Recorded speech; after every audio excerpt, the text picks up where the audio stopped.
할렐루야. 요즘은 겨울이지만 겨울 같지 않은 그런 따뜻한 날씨가 지속되고 있는 것 같습니다.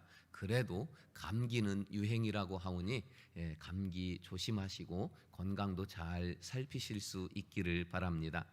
오늘 우리가 함께 보았던 본문 말씀은 초대 교회에 갈등이 생기고 그 갈등과 문제를 하나님이 주시는 성령의 지혜로서 해결하는 과정을 우리에게 보여주고 있습니다. 마가의 다락방 그곳에서 120명이 기도를 하다가 불같은 성령을 받습니다. 그리고 초대 그 교회는 엄청난 성령의 역사로 순식간에 큰 교회가 되고 팽창을 하게 됩니다. 그러다 보니까 전에 없던 문제도 만나게 됩니다. 그 문제는 교회는 재산을 팔고 땅을 팔아서 물질이 풍성합니다. 그런데 교회에 오는 성도들은 가난하고 심지어 먹지 못하는 분들도 많은 거예요. 그래서 교회는 그분들에게 식량을 배급으로 이렇게 나누어 주면서 함께 공동체 생활을 하는데, 그런데 어떤 사람은 많이 주고 어떤 사람은 적게 주고 왜 우리는 이렇게 잘 안 주냐, 이런 문제가 생긴 겁니다.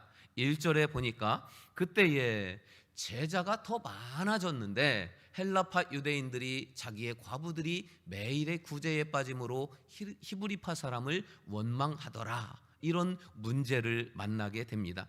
이 문제를 성령이 주시는 지혜로 해결했다는 것이 중요한 것이지요. 가난해서 식량이 부족합니다.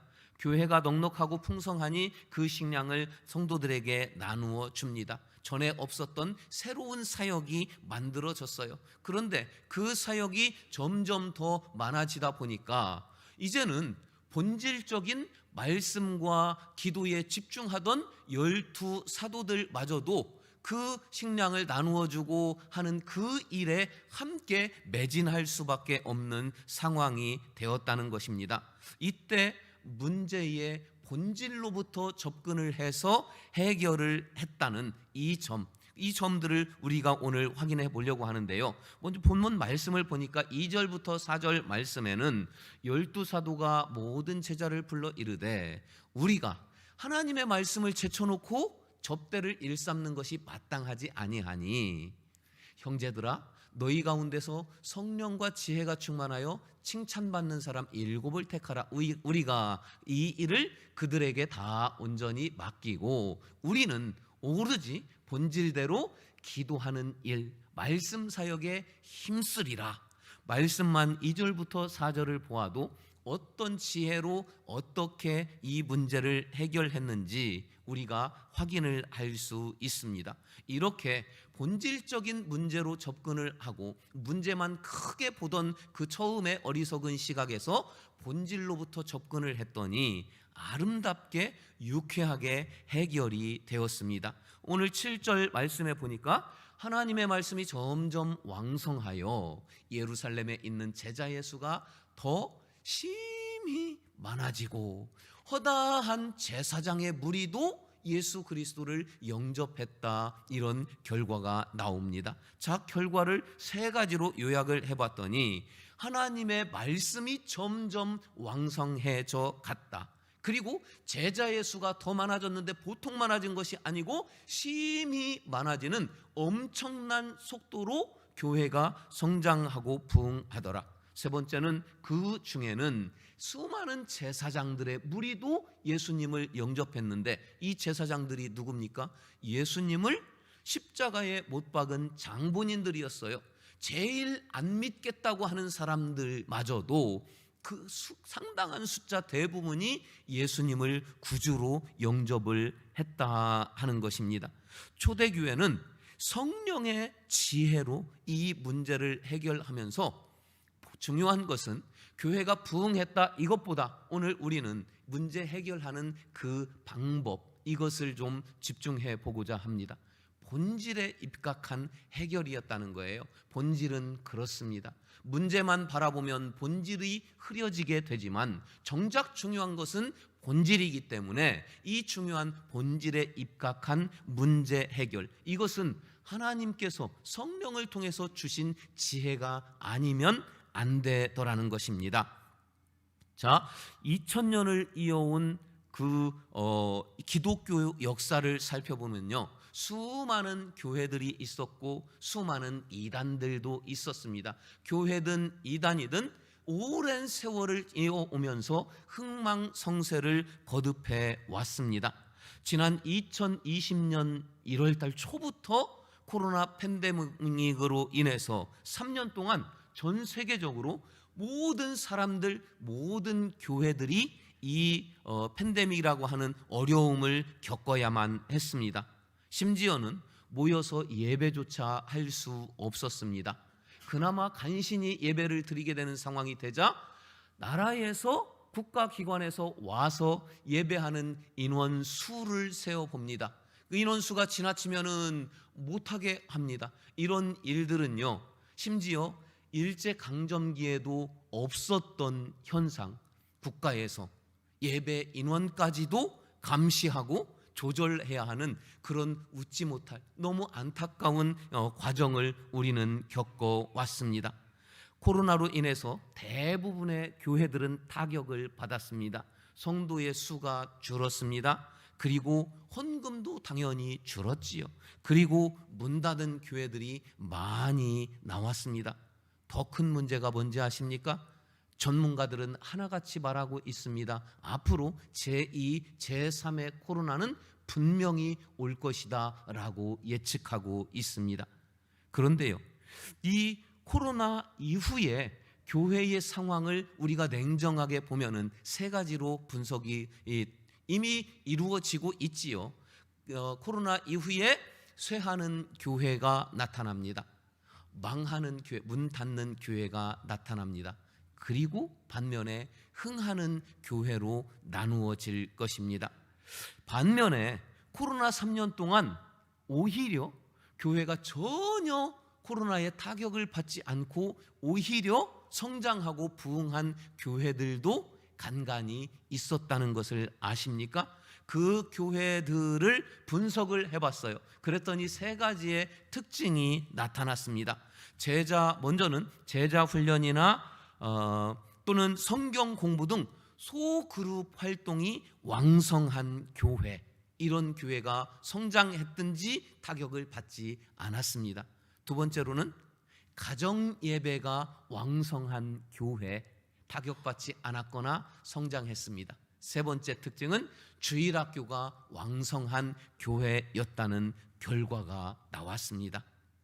우리 교회도 초대교회처럼 본질에 정확히 본질을 알고 좌로나 우로나 치우치지 않기 위해서 지난 주일이었지요. 저는 20년 우리 교회의 장기 비전으로서 하나님 중심, 말씀 중심, 복음 중심의 교회다, 이렇게 선포를 하면서 함께 은혜를 나누었습니다. 그러나 장기 비전만 있는 교회는 부족해요. 이것으로는 안 됩니다. 그래서 우리 교회 공동체는 10년 중기 비전도 있어야 하고 3년 단기 비전도 있어야 교회 공동체는 좌우로 흔들리지 않고 일관성이 있게 표대를 향하여 계속해서 나갈 수 있는, 유지하는 힘과 능력이 있게 되어 있습니다.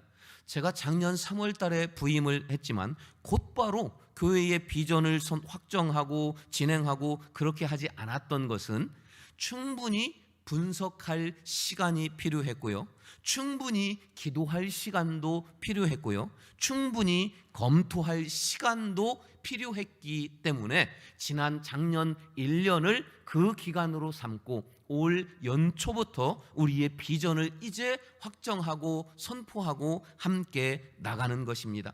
그러면 우리 교회를 냉정하게 바라보아야 합니다. 객관적으로 우리 자신을 볼 수 있어야 합니다.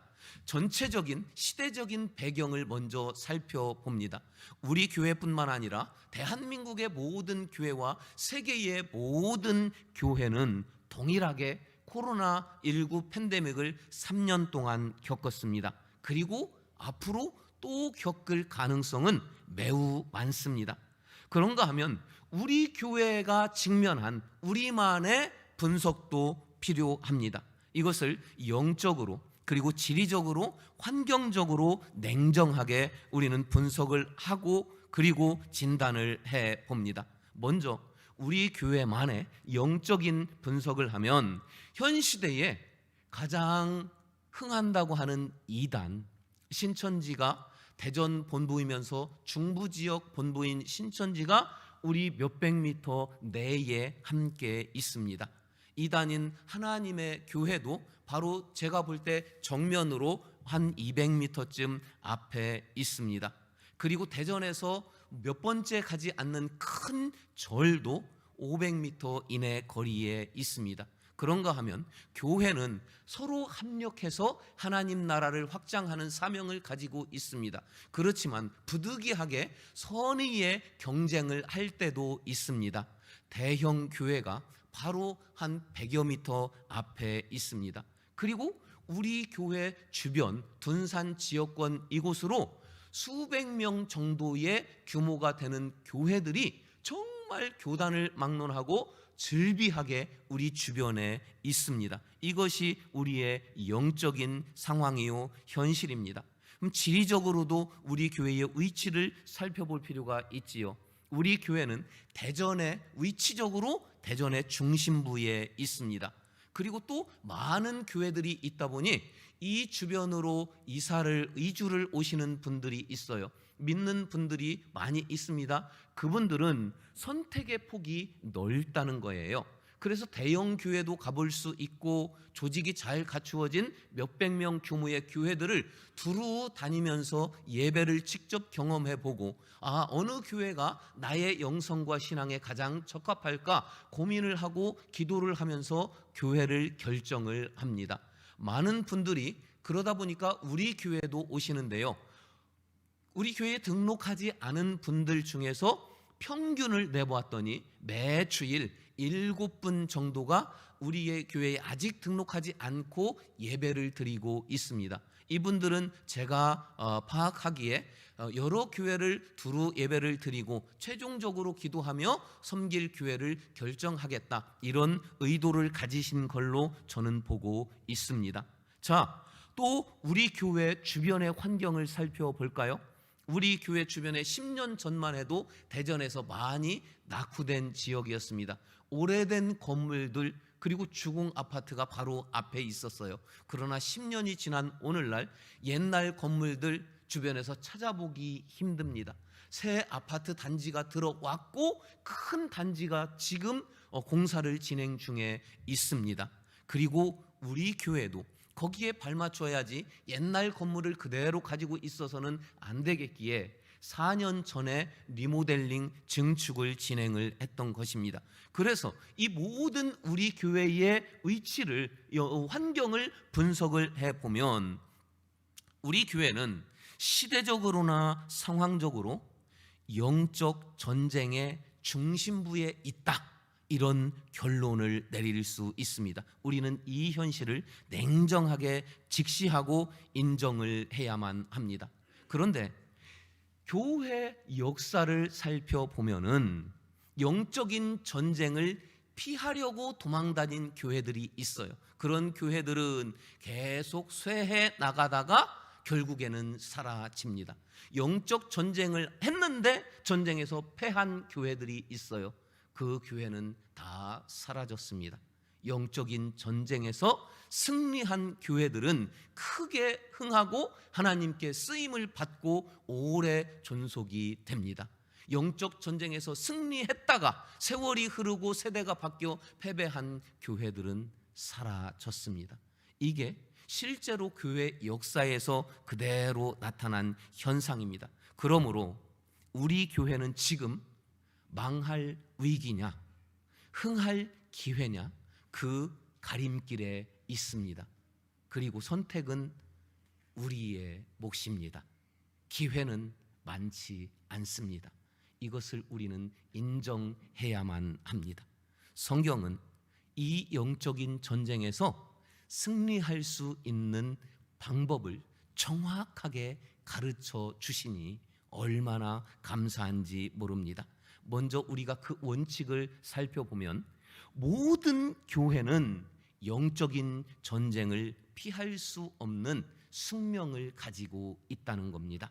베드로전서 5장 8절은 근신하라 깨어라 너희 대적 마귀가 우는 사자같이 두루 살피며 삼킬 자를 찾나니, 마귀가 전쟁을 걸어오기 때문에 전쟁을 피할 수 없다는 것을 우리는 알고 있어야만 합니다. 두 번째로는 이 영적인 전쟁에 어떤 무기로 나가서 싸워야 하는지를 정확하게 알려주십니다. 에베소서 6장 11절은 말씀하시죠. 마귀의 간계를 능히 대적하기 위하여 하나님의 전신갑주를 입으라. 고린도 후서에서도 말씀하십니다. 우리의 싸우는 무기는 육신에 속한 것이 아니요 어떤 견고한 진도 무너뜨리는 하나님의 능력이다. 모든 이론도 과학도 상식도 어떠한 힘과 능력도 하나님의 능력 앞에서는 안 된다고 분명히 말씀하십니다. 그리고 세 번째, 승리는 이미 보장이 되어 있다는 겁니다. 그러니 확신을 가지고 전쟁터에 나가기만 하라고 하나님은 말씀하십니다. 야고보서 4장에서 말씀하시죠. 그런즉 너희는 하나님께 복종할지어다 마귀를 대적하라. 그리하면 마귀가 너희를 피하리라. 전쟁터에 나가서 칼을 휘두르고 피해를 보고 피를 흘리면서 싸울 일이 아니에요. 하나님은 그저 하나님의 전신갑주를 취하고 하나님의 능력으로 담대히 나가기만 해라. 거기까지만 해라. 그러면 마귀는 피한다고 이미 말씀을 해주고 계십니다. 이것이 영적 전쟁의 승리 공식입니다. 이에 우리 교회의 방향, 우리 교회의 10년 중기 비전은 말씀, 기도, 찬양이 왕성한 성민교회입니다. 자, 우리가 무장해야 할 하나님, 이 영적 전쟁에서 승리한다는 하나님의 전신갑주를 에베소서 6장에서 6가지로 말씀해 주십니다. 먼저는 구원의 투구를 쓰라 하십니다. 의의 흉배를 붙이라 하십니다. 진리의 허리띠를 띠라 하십니다. 복음의 신을 신으라 하십니다. 믿음으로 방패를 들라 하시고 말씀의 검을 들라. 이렇게 6가지로 우리에게 영적인 무장, 하나님의 전신갑주를 정확하게 알려주십니다. 이것을 압축하면 말씀, 기도, 찬양으로 무장하라는 것입니다. 중요한 사실 있어요. 좀 전에도 말씀드렸습니다. 나가서 검을 휘두르고 나도 찔리기도 하고 피를 흘리고 그러지 않아도 된다는 거예요. 하나님은 무장하고 나가기만 하면 승리하게 하신다고 마귀가 지레 겁먹고 우리에게 대적하지 못하고 도망한다고 단 전신갑주로 무장을 했을 때에 이렇다는 말씀입니다. 그래서 하나님은 그것조차도 순종하지 못하는 우리를 향하여 두려워하지 말라, 강하고 담대하라 이 말씀을 성경에 365회 하십니다. 매일매일 이 말에 복종하라고, 그래서 무장하고 담대히 나가라고 말씀해 주십니다. 여러분, 마귀를 대적하라. 그리하면 너희를 피하리라. 매일매일 하나님의 말씀을 받고 전신갑주로 무장하고 담대히 영적 전쟁터에 나가서 자동적으로 주시는 승리를 쟁취하고 그 승리를 누릴 수 있는 여러분들이 다 되시기를 주님의 이름으로 축원합니다. 그래서 이제 우리 교회의 방향인 중기 비전, 10년 이 비전, 말씀, 기도, 찬양에 대해서 조금 다시 한번 살펴보기를 원합니다. 먼저 우리 교회는 말씀이 왕성한 성민교회가 되어야 합니다.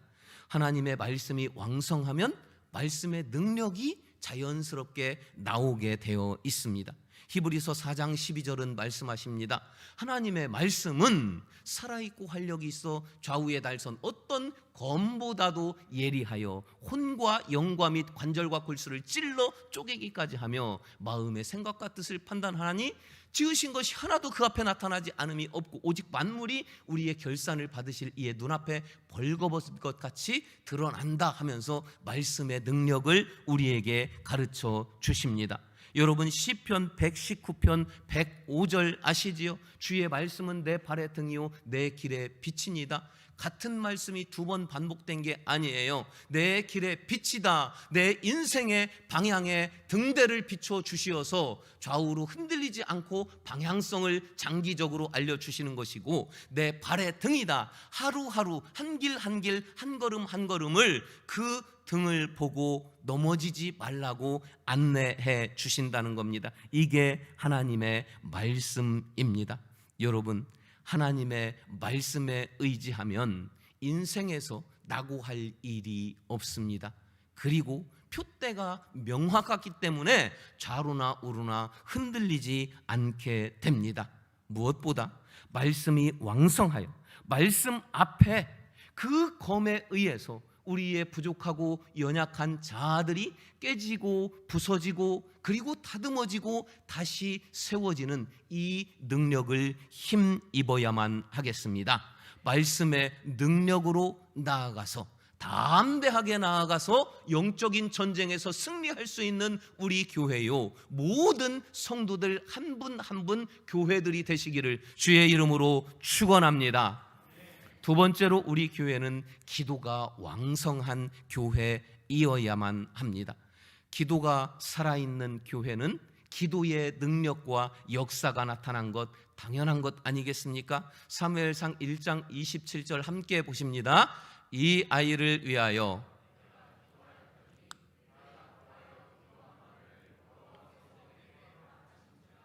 한나가 사무엘을 낳은 후에 이렇게 고백합니다. 기도했더니 하나님이 태를 열어주셨고 생명을 잉태해서 내가 사무엘을 낳았다는 고백입니다. 기도하면 태의 문이 열린다는 것을 믿으시기 바랍니다. 태의 열고 닫음은 오직 하나님께 달려 있음을 인정하고 고백하시기를 바랍니다. 생명의 선물을 구하는 이들마다 태의 문이 열려지는 놀라운 역사를 경험하게 될 줄 믿습니다. 그의 부모나 그의 가족이나 우리가 함께 기도할 때 생명의 선물이 그들의 가족 가운데, 그들의 가정 가운데 생명의 선물을 기다리는 가정들마다의 임하는 역사가 나타날지어다. 여러분, 야고보서 5장 17, 18절에서도 말씀하십니다. 엘리야는 우리와 성정이 같은 사람이로되 그가 비가 오지 않기를 간절히 기도한즉 3년 6개월 동안 땅에 비가 오지 아니하고 다시 기도하니 하늘이 비를 주고 땅이 열매를 맺었느니라. 기도했더니 비가 오지 않고 기도했더니 다시 비가 내립니다. 우리 믿음의 선진들 기도로 병을 고쳤습니다. 기도로 전쟁에 승리했습니다. 기도했더니 인생이 복된 인생으로 바뀌었습니다. 그래서 하나님은 우리에게 쉬지 말고 기도하라 이렇게 명령하십니다. 기도가 뜨겁고 기도가 왕성하고 기도 응답의 역사가 충만하게 나타나는 우리 성민교회가 될 줄 믿습니다. 기도 제목을 하나하나 적어서 봉헌해 올렸습니다. 전도할 사람, 함께 천국 가기 원하는 사람 이름을 한 사람 한 사람 올렸습니다. 기도로 우리가 함께 나아갈 때에 저 모든 제목들마다 응답의 역사가 나타남을 보기를 주의 이름으로 축원합니다. 세 번째, 우리 교회는 찬양이 왕성한 교회 되어야 합니다. 저는 찬양에 참 재능이 없어요. 그런데 전혀 염려하지 않습니다. 찬양에 달란트가 많고 은사가 탁월한 동역자들이 함께 하기 때문입니다. 더 중요한 게 있어요. 찬양은 음악적인 능력이나 실력만이 전부는 아니고 그것은 사실 일부일 뿐이라는 사실입니다. 시편 146편 1절은 할렐루야 내 영혼아 여호와를 찬양하라. 찬양은 기교나 실력이 아니고 영혼으로 올려드릴 때 최고의 찬양인 것입니다. 찬양하라 내 영혼아 찬양하라 내 영혼아 내 속에 있는 것들아 다 찬양하라. 우리 같이요. 찬양하라 내 영혼아 찬양하라 내 영혼아 내 속에 있는 것들아 다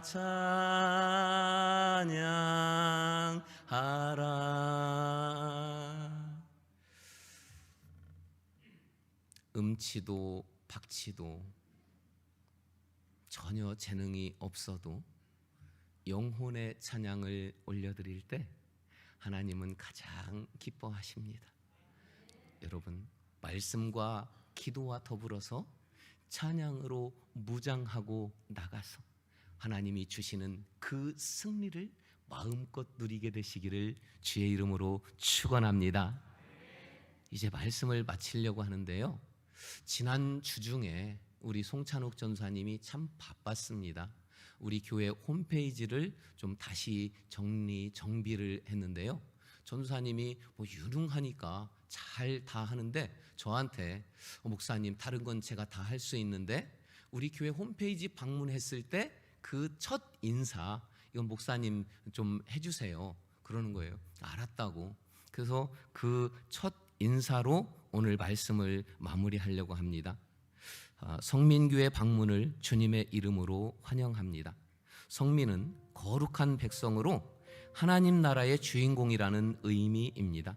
세상을 다스릴 권한을 위임받은 성민으로서 공중 권세 잡은 자에게 빼앗긴 주권을 회복하고자 영적 전쟁을 선언합니다. 잃었던 권세를 회복하는 승리 공식인 하나님의 전신갑주를 취하기 위한 3단계 비전을 선포합니다.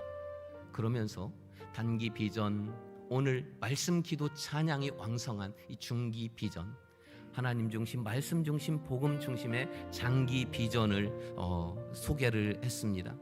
사랑하는 성도 여러분, 말씀과 기도와 찬양이 왕성하면 어떤 영적 전쟁에서라도 승리가 보장되어 있습니다.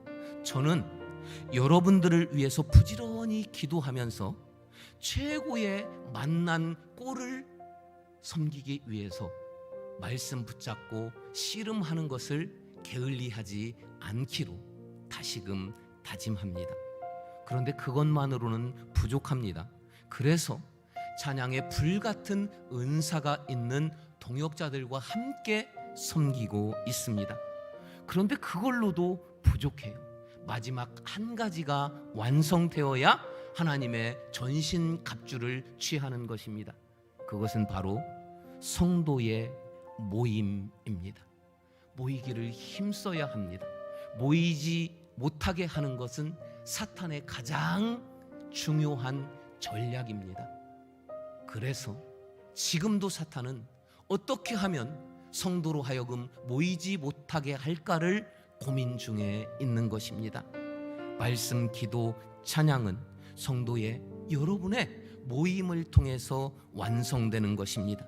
모이기를 힘쓰는 우리 성민교회, 말씀, 기도, 찬양이 왕성하여 어떤 영적인 도전 앞에서도 능히 승리하여 영광이 되는 성민교회와 여러분 한 분 한 분 모든 교회들이 되시기를 주의 이름으로 축원합니다.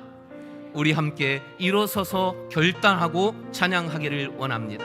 우리에게 소원이 하나 있네. 주님 다시 오실 그날까지 우리 가슴에 새긴 십자가 사랑, 내 교회를 사랑케 하네. 주의 교회를 향한 우리의 희생과 포기와 가난, 고난, 하물며 죽음까지도 하나님의 교회를 승리로 세우리라는 고백입니다. 우리 같이 찬양하며 결단합시다. 우리에겐 소원이 하나 있네. 주님 다시 오실 그날까지 우리 가슴에 새긴 주의 십자가 사랑, 나의 교회를 사랑케 하네. 교회를 향한 우리 마음, 주의 교회를 향한 우리 마음, 희생과 포기와 가난과 고난, 하물며 죽음조차 우릴 막을 수 없네. 우리 교회는 이 땅에 기만, 교회를 교회되게, 교회를 교회되게, 아멘. 예배 예배되게 우리 사용하소서. 진정한 부흥의 날 오늘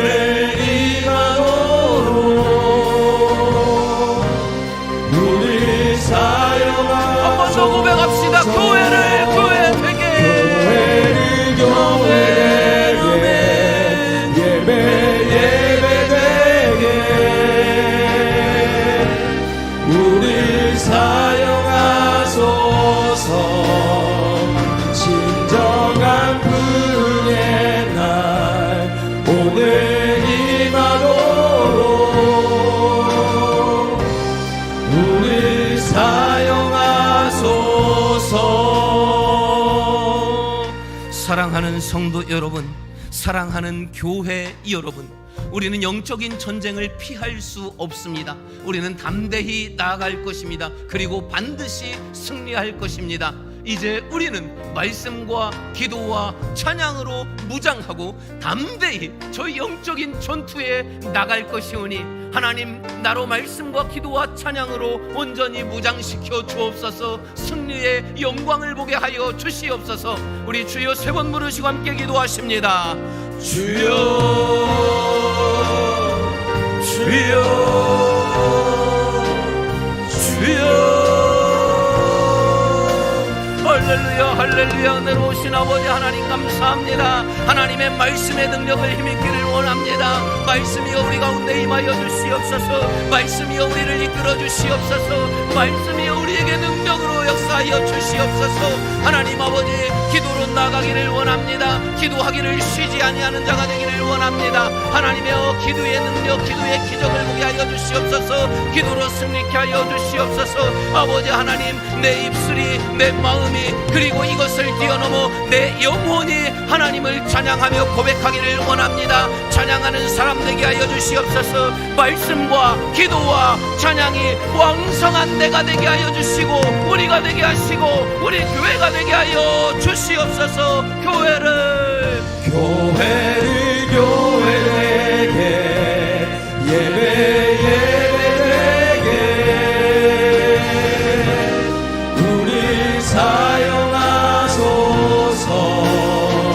진정한 부흥의 날 오늘 임하도록 우리 사용하소서. 한 번 더 고백합시다. 교회를 교회되게, 교회를 교회되게, 예배 예배되게 우리 사용하소서. 진정한 부흥의 날 오늘 임하도록 우리 사용하소서.